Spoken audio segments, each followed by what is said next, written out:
So first, it's an honor, a complete honor, to be here speaking at the first academic Phish conference. I never thought I would be able to say that when presenting my work. I want to thank the organizers and presenters and the fans that have made this event possible. I'm also grateful to live in a time when Phish roamed the earth. My background's in education, psychology, music, and neuroscience. I've been playing music since I was 8 years old, and I currently play bass guitar in my Philly-based band, Nakama. So I started as a musician. I earned my PhD in 2018 in cognitive neuroscience from Drexel. And my research focused on music production and in the brain, specifically what happens when jazz musicians improvise. And I'm going to talk about how that's related to Phish.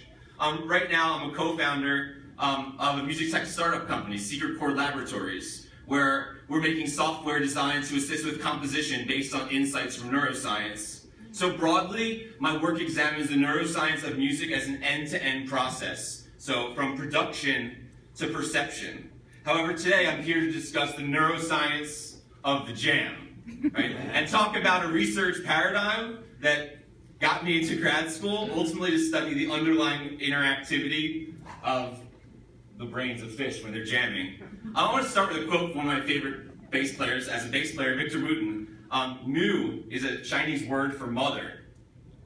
And SIC, or SIC, is an abbreviation for science, or science in context.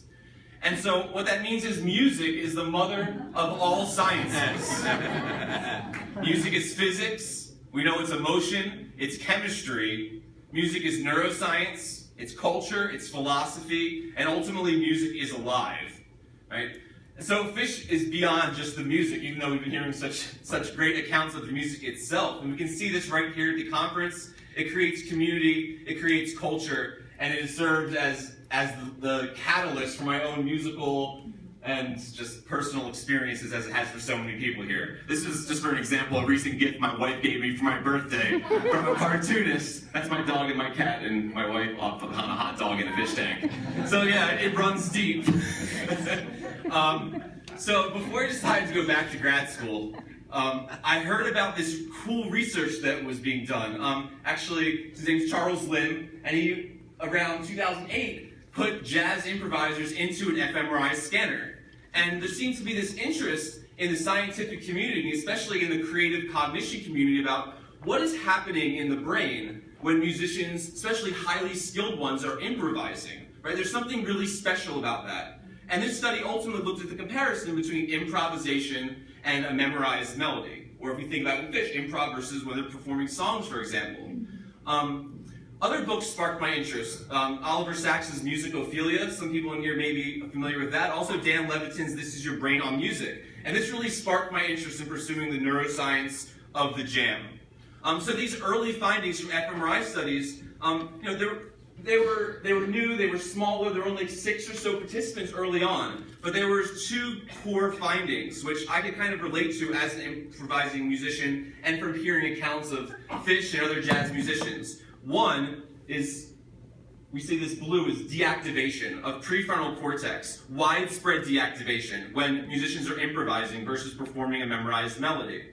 So this is something we're going to talk about later on, about kind of blocking off conscious thought, the idea of being able to let go and be in flow and how this is related to that. And the other major finding is this increase of activity in more posterior or back areas of the brain. So I'm going to talk about how this is relevant in my own work. Critical to these early studies were looking at a contrast between improvisation and some other musical task, right? So you can imagine there's lots of differences. What my work focuses on is that within improvisation itself, right, there are going to be different states, right? So incorporating quality of performance as a variable and ultimately looking at the difference between those great peak moments, and then maybe the moments that were so-so when everything wasn't happening or clicking so well. So that's at the core of this work that I'll be presenting, along with this idea.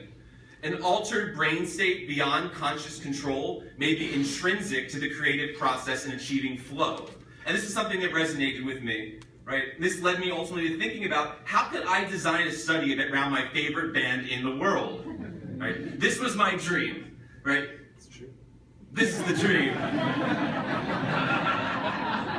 A research paradigm in which I can examine the brain interactivity that occurs during Phish's improvisations. Are there discrete signals or synchronization that occur at the neural level when Phish has their best jams? Are these neural differences that occur during type 1s and type 2s? How is the brain coordinated when someone, it's usually Mike, leads to a key change in the music, right? I'm sure many of you have lots of other questions that I'm going to hear about all weekend, and maybe we'll actually get to do those studies, right? These are the questions that I posed to my advisors at Drexel of what I wanted to study. They looked at me like I was kind of crazy, and they said they were interested, but not so fast. We barely know anything about the neuroscience of a single musician improvising, right? And that's why this talk focuses on jazz. So why jazz? Jazz has a rich history, and at its heart is improvisation, right? Within jazz, a specific solo, right, makes a certain version of that song heralded as one of the best of all time. And of course, we can all name our favorite Phish songs, right? And those jams that accompany them, and that's also the definition for our community of music. So while we still don't understand the complete kind of neuroscience of improvisation, myself and colleagues were moving in that direction to try to figure out what is going on. So this quote really kind of highlights a key point here. I'll play and I'll tell you what it is later. Right? So this quote by Miles Davis, right, one of eminent jazz musicians of all time, really shows the effect of training and of expertise. But critically, it shows the role of conscious and also unconscious processes. Right? These unconscious processes, we call them bottom-up or type 1. We'll talk about those a little bit, not type 1 jam, type 1 neural processes. Right? And I'll talk about those distinctions, being defocused, right? That letting go and not being always in control and thinking about every micro decision that you're making is ultimately what the masters do. So to go over these processes, my graduate work looks at, I'm a cognitive scientist. So we break cognition into these two core areas. And this came out of work by Daniel Kahneman, who won a Nobel Prize for decision-making in economics. You may have heard of type 1 and type 2 processes. Type 1 are implicit, bottom-up, automatic. They're not very effortful. It's also related to default mode network. It's like what's going on when you're not consciously paying attention to what you're doing. Right? The opposite would be type 2 processes, where they're explicit, they're controlled, it's top-down, and it's focused. In these cases, we engage the executive network, or executive control network. Another way to think about this is thinking about when you're driving a car.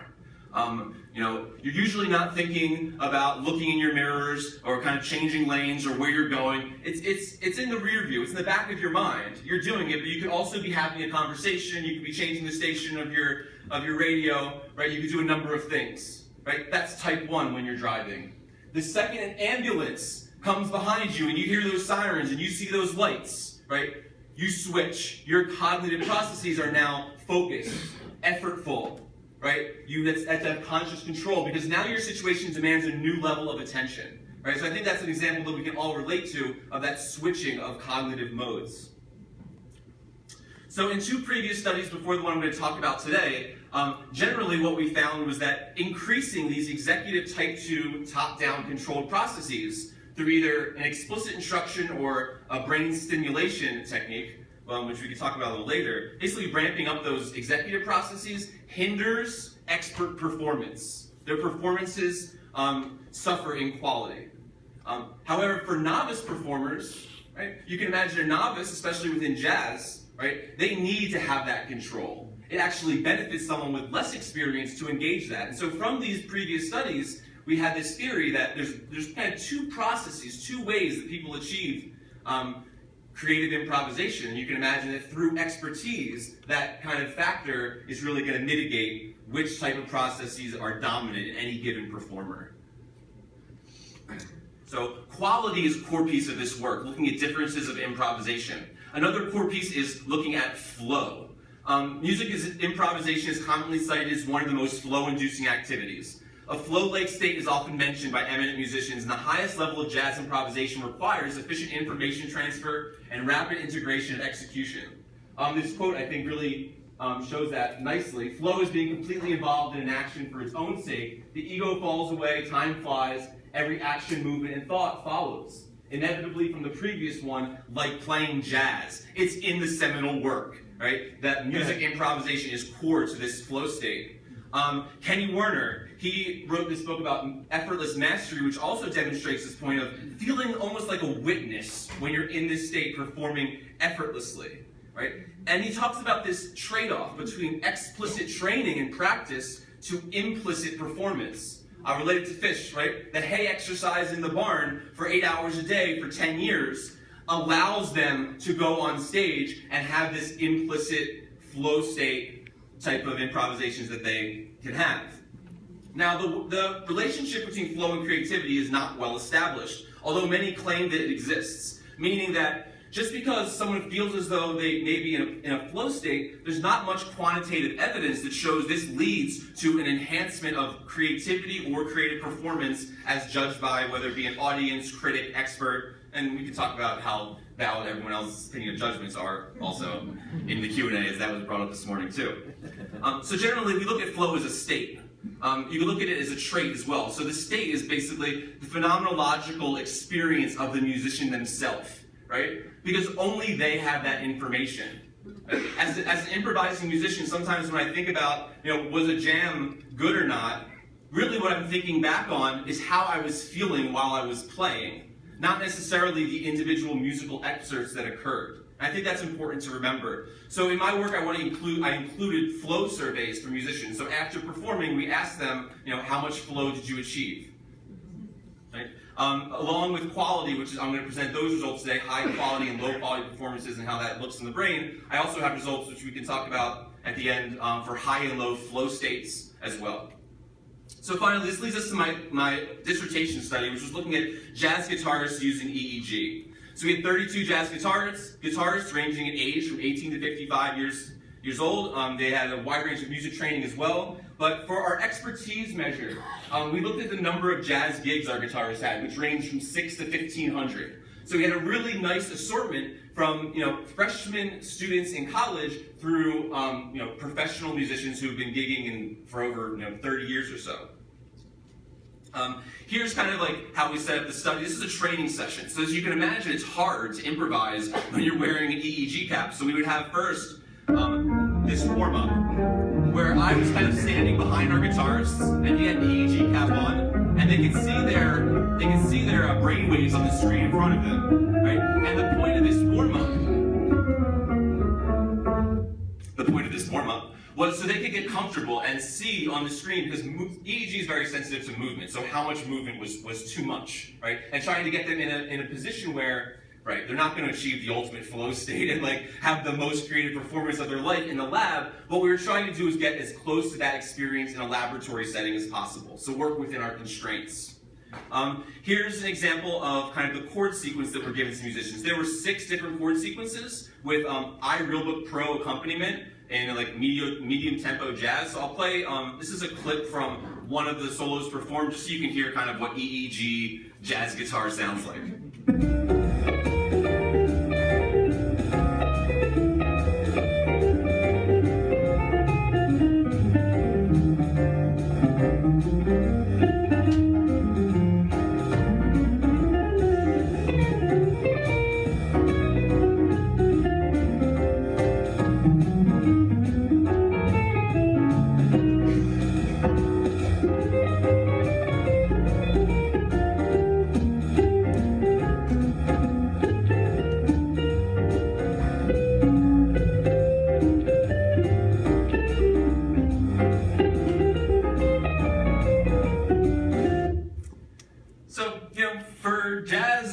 While neuroimaging is going on in a neuroscientific study, if I didn't tell you that guitarist was wearing an EEG setup, you probably wouldn't know, right? So at the end, they performed to 7 different stimuli, and at the end they completed a number of surveys, including their flow experience. So at the end, we had 192 improvisations from 32 different jazz guitarists, and we chopped them all up and randomized them, and we sent them out to 4 expert jazz raters, who were instructors and performers who had at least 25 or more years of professional jazz experience. And we had them rate these improvisations for creativity, technical proficiency, and aesthetic appeal.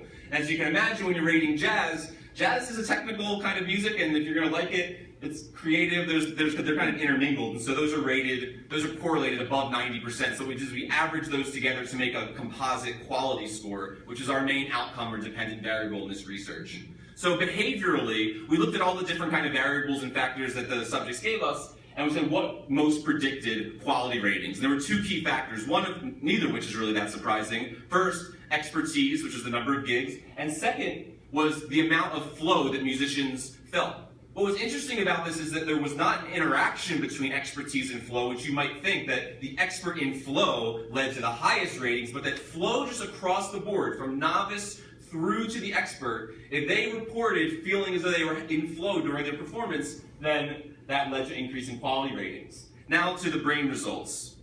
So here what we see is a contrast between the high quality performances, which are in red, and the lower quality performances, which are in blue.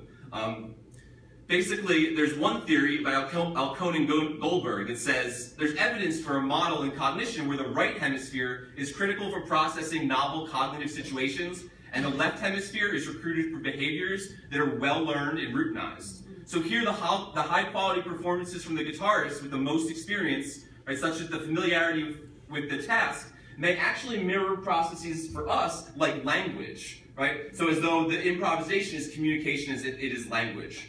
Some other things to point out in a high quality group. These brain regions are important for long-term memory, flexible associative thinking, planning and execution of physical movement and motor training, and ultimately represents bottom-up implicit type 1 processes.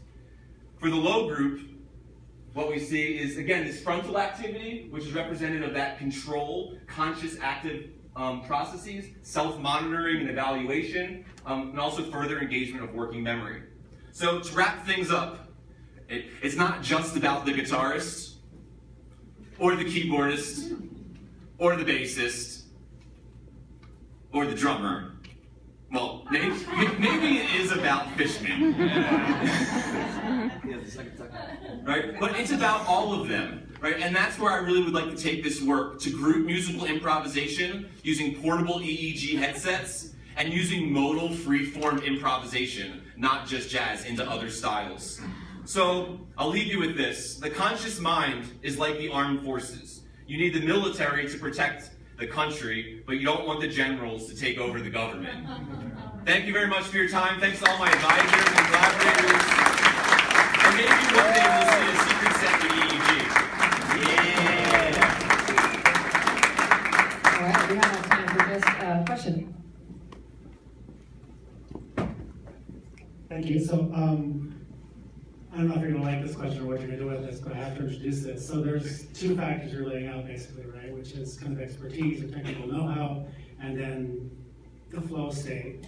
What I wonder, how, if you grappled with, thought about, or what the hell you would do with the notion, and it's debated out there, and Trey himself talks about this, of something beyond that you're channeling, that accounts for, you know, it gets spiritual, it gets metaphysical, for some people at least, to the extent that one might believe in that. And Trey talks about this along with a number of other musicians, of you're in the service of something coming through you, energy, part of it's from the audience itself, but you know, maybe something more divine or metaphysical. That seems to be a component in all this, too, kind of a third kind of ghost factor in all this. How do you grapple with that? I love that question. So that's, it makes a little analogy here quickly. I think of the planet or the Earth as ultimately they're emanating energies from that, and kind of discussing what you were talking about earlier, we each have our own filter. So if you can imagine a film over that Earth of energy glowing, right? And then each individual, their film or their filter, have these holes in different places.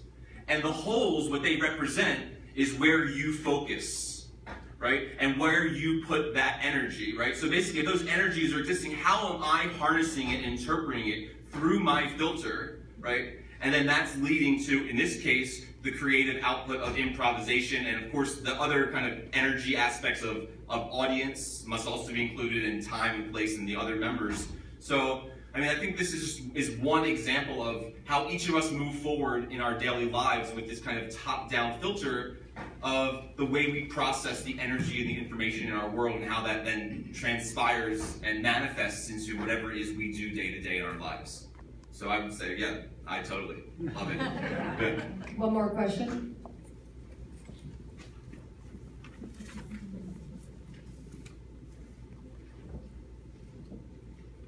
Hi, I'm curious about the effect that drugs might have in like achieving the correct brain state for improvisation, or too much drugs and having that fall apart.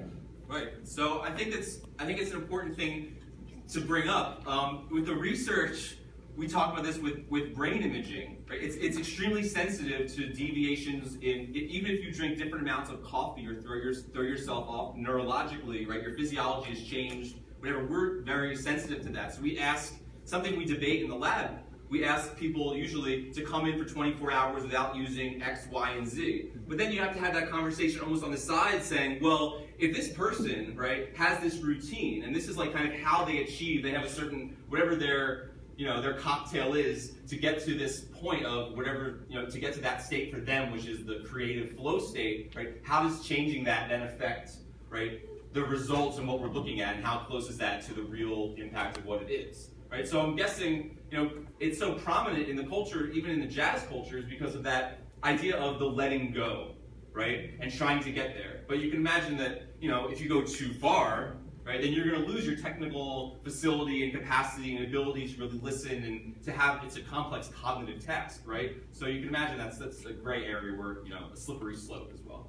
So thanks for the question.